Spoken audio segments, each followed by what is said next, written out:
Hey, you guys. Hey, friends. How are you this week? I was thinking about it. I can't even count how many weeks that we've been live on Sunday mornings. But how many times and how many different renditions and styles of Hey, you guys we have done over the past couple months. We probably need to make a little uh, video clips of all those clips strung together and just see what it sounds like. I bet it'd be pretty funny. I hope you guys have had a great week. I feel like I've sensed a little touch of fall in the air. I know we talked a little bit about last week, but oh my gosh, campfire weather has been incredible. So I hope you guys have been enjoying that. I spent some of this week in Pennsylvania. I started a class. It took a 2-day class there, and while I was there, my kids got to see their grandma and stay at her house for 2 days.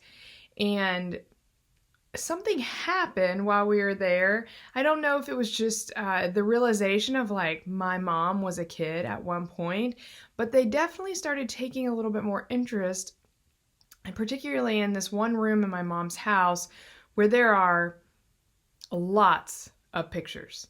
It's kind of a living room that nobody really goes into, but it is full of pictures and figurines and memorabilia.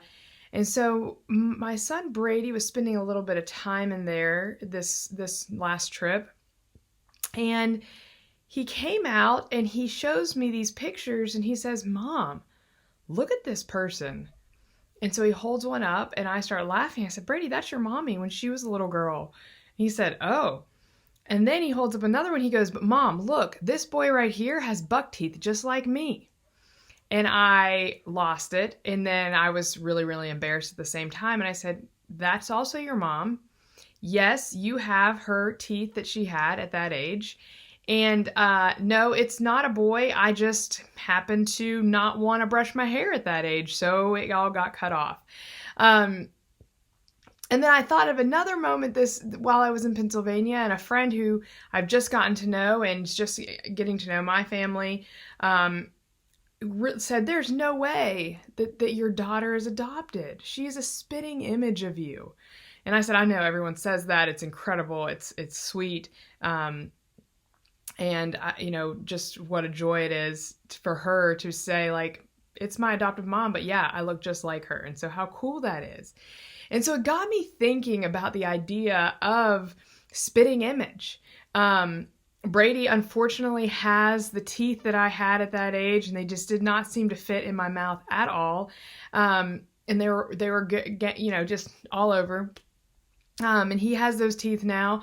And Rennie, she does. She looks a lot like me, and we get that often.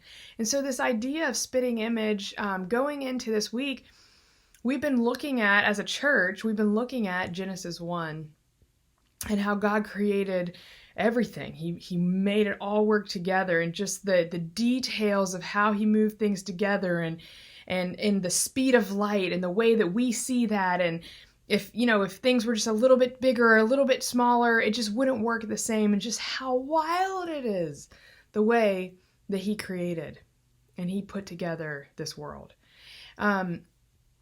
And then it goes into the end of the creation, and God says, "Let me make man, let me make humans in my image." Or he didn't even say.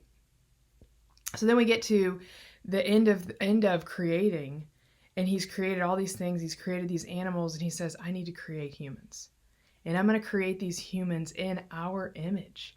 And so, meaning this idea of this communion of the Holy Spirit, the Father, the Son, the Trinity, and in the idea that we are created in the image of the Trinity. We are created in the image of this heavenly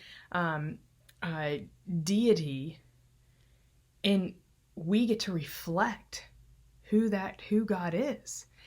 And so I just wanted to break that down, because I think a lot of times, when I would hear that, when I was younger, I would think what does God look like? But we're not talking about a physical sense. And then I'd think well, I don't have a beard like Jesus, or I don't have, but it's not a physical sense. And so I'm going to read to you Genesis 1. We're going to start in verse 26. He says, "And then God said, 'Let us make mankind in our own image and in our likeness, so that they may rule over the fish of the sea and the birds in the sky and over the livestock and all the wild animals and over all the creatures that move along the ground.' So God created mankind in his own image. And in the image of God, he created them. Male and female, he created them." And so just how beautiful this is, this idea that he has created us in his image. But what exactly does that mean? How he has set us apart from all other creation. And even more beautiful than that, after he created every single thing, he would be like, "It's good." And then he creates mankind and he says, "It is very good." He created us to be part of who he is. He created us to have personality and feelings and set us apart from creation, all other creation in that way. He created us to have morality and be able to make moral decisions and know right from wrong. And he created us with spirituality. He created us with this ability to have communion with him. Just as he is communion within the Trinity, we are created to have communion with him and to share in that same unity. And how beautiful that is. And so we have this imprint on who we are to long and to want to be in unity and want to be in communion with our Creator. It's the imprint that he left on us, that he created us with. And this desire that all of us have, whether we recognize it or not, to look towards God and to yearn to be in perfection with him. And how beautiful that is. But there's also another aspect of just being created in his image that's so incredible, and that we're not perfect. We have not reached that perfection, but we are in a journey of becoming more like him, of allowing him to transform us, and to allowing us to become more in his image, allowing us to become more like him, and reaching that goal, reaching that in the finish line of being in complete communion with him. And so when we read about that throughout the New Testament, I'm going to share with you a verse today. It's 2 Corinthians 3, verse 18. It says, "And we all, with unveiled faces, contemplate the Lord's glory, are being transformed into his image with ever increasing glory, which comes from the Lord, who is the Spirit." And so how beautiful it is that God is slowly transforming us into his image, and to share in his glory, and to share in eternity with him. That eternity is written on our hearts. It is imprinted in who we are as humans, and how beautiful it is that we get to share in that. So I go back to this image. Oftentimes, I think about image, and I just, there can be a lot of embarrassment in that, or I just struggle with who I am, or maybe who people think that I am. And just thinking about the idea that we were all created in God's image, there's just several things that I want you guys to think through. One, how incredible that is. He has created you. He has created you unique and incredible, and he's the one who defines who you are. He's the one who gives you that identity. And so whether or not we think great about ourselves, or we're struggling, or we're listening to Satan tell us opposite of who God says we are, God is still calling us his, and he's still calling us to be in communion, in unity, in connection with him. And he calls us his children. And so how beautiful that is. There's nothing that can take that away from us. Another thing I think about is the way that we are called to look to each other. Sometimes when I get really frustrated with somebody, or I'm hurt by somebody, I have to just stop and remind myself, they too are created in the image of God. They too are God's special creation, intended for great things. And they too can fall to brokenness and to sin. I get caught up in that. And so just as I need forgiveness, I have to be willing to forgive others and to leave room for that brokenness, just like I need to understand my own brokenness.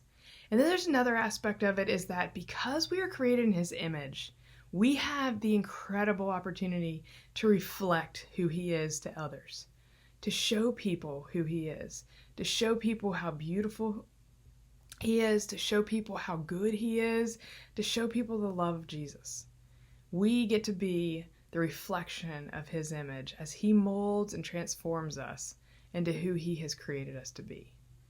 So guys, as we dwell on that, as we think through Genesis 1 this week and conclude it this week and go into our next week of study, I want you to be thinking about, when are there moments where you struggle to really grasp that identity of being his creation, created in his image? And how do you need to do better about reflecting that, or looking to others who you struggle with? Maybe they're hard, maybe they're mean. And how can you learn to love them differently because you know that they are a child of God just like you? So that is my challenge this week. And if you are not involved in a home group and you'd like to be involved in a home group, give me a shout. I'd love to hear from you. I'd love to hear from you either way. So let me know. I love a text, phone call, and I hope you guys have